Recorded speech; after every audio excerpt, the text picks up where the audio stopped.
Hello, welcome to all of you. Once again, a very simple question जो कि AIEEE 2002 में पूछा गया क्वेश्चन है। तो इसके बारे में बात करते हैं, क्या है क्वेश्चन, रीड करते हैं एंड इसको अटेम्प्ट करते हैं।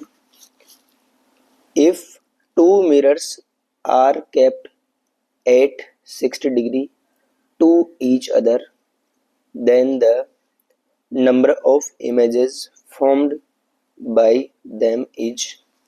दो मिरर हैं, एक ये हो गया और दोनों के बीच में एंगल कितना है, 60 डिग्री का है। तो उनके द्वारा फॉर्म की गई इमेज, फर्स्ट मिरर ऐसे और दूसरा मिरर ऐसे हो जाएगा। दोनों के बीच में एंगल कितना है, दोनों के बीच में एंगल है 60 डिग्री का, एंगल 60, दोनों मिरर एंड दोनों के बीच में थीटा है 60 डिग्री, ठीक है। और इनके बीच में ऑब्जेक्ट को रख रखा है मैंने कहीं ना कहीं, यहाँ पर ऑब्जेक्ट यहाँ पर रखा हुआ है। तो ये कितनी इमेजेस फॉर्म करेगा, इसके बारे में बात करते हैं। तो देखिए एक बार इमेजेस के बारे में बात करना चाहें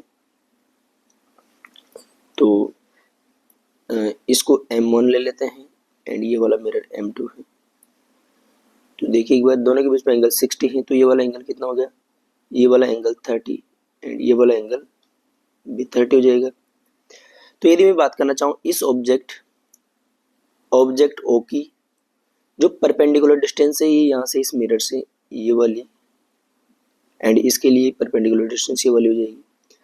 तो इस ऑब्जेक्ट O की M1 जो इमेज बनाएगा, इतनी ही डिस्टेंस D और इतनी ही डिस्टेंस D पर इसके बिहाइंड यहाँ पर बनेगी। तो इसकी इमेज O की इमेज M1 के द्वारा जो फॉर्म की जाएगी, इसको ले लेते हैं I1। वो सेम डिस्टेंस D पर बनेगी, इससे परपेंडिकुलर डिस्टेंस D पर, एंड जो एंगल रहेगा ये वो सेम एंगल, यहाँ पर भी सेम एंगल ही बनेगा। इस वाले एंगल के बारे में बात करना चाहूँ तो ये वाला एंगल भी कितना रहेगा, ये वाला एंगल भी 30 डिग्री रहेगा, ठीक है। सिमिलरली जो ऑब्जेक्ट की इमेज बनाएगा M2, वो भी इतनी ही डिस्टेंस पर इसके बिहाइंड बनाएगा। यहाँ पर इसको I2 ले लेते हैं एंड वही सेम एंगुलर पोजीशन पर बनाएगा। ये वाला एंगल भी कितना रहेगा, ये वाला एंगल भी रहेगा थीटा, ठीक है। फिर नेक्स्ट बात करते हैं सेकंड इमेज के बारे में बात करना चाहें तो I1 इस M2 के लिए एज ऑब्जेक्ट का काम करेगा। तो कितने डिग्री एंगल पर, ये जितना डिग्री ये वाला एंगल रहेगा टोटल, उतने ही डिग्री एंगल पर ये इसके बिहाइंड इमेज बनाएगा। तो कितना एंगल हो गया, 90 डिग्री हो गया। 30 तो यहाँ से लेकर यहाँ तक और 60 है, तो 90 डिग्री हो गया। तो इसके बारे में बात करना चाहिए, 90 डिग्री को परपेंडिकुलर बनाना चाहिए तो ऐसे से बना सकते हैं यहाँ पर, क्योंकि ये इमेज जो इसने फॉर्म की होगी, ये ऐसे से फॉर्म की होगी, ये I1 रहेगा, ठीक है।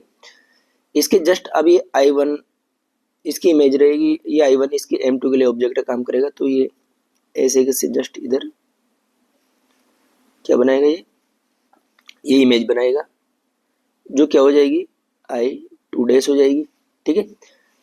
सिमिलरली जो I2 है इस M2 के लिए ऑब्जेक्ट का काम करेगा। तो इसकी भी इमेज बनेगी इधर कितने डिग्री एंगल पर, यहाँ से इस M1 से ये 90 डिग्री एंगल रहेगा, ये वाला टोटल एंगल 90 डिग्री। तो 90 डिग्री एंगल पर ही यहाँ पर इससे 90 डिग्री एंगल पर जो है ये इमेज बनेगी। यहाँ पर ये क्या हो जाएगी, ये हो जाएगी I1 डैश हो जाएगी, ठीक है। फिर नेक्स्ट क्या होगा, ये I2 डैश इस M1 के लिए ऑब्जेक्ट का काम करेगी। तो यहाँ से जो I2 डैश की इमेज बनेगी कितने डिग्री एंगल पर बनेगी, इस ऑब्जेक्ट से कितना डिग्री एंगल है इसका, 60 + 90 150 डिग्री एंगल पर। तो इस मिरर से 150 डिग्री, ये 180 वाली लाइन हो जाएगी। इस मिरर से 150 डिग्री एंगल कितना हो जाएगा, इस मिरर से 150 डिग्री एंगल कहीं ना कहीं इसी लाइन पर आएगा, ये वाला। तो ये क्या हो जाएगा, ये हो जाएगा I1 डबल डैश हो जाएगा। सिमिलरली इस M2 के लिए I1 डैश से ऑब्जेक्ट का काम करेगा एंड ये वाला एंगल कितना है, यहाँ से 150 डिग्री हो जाएगा।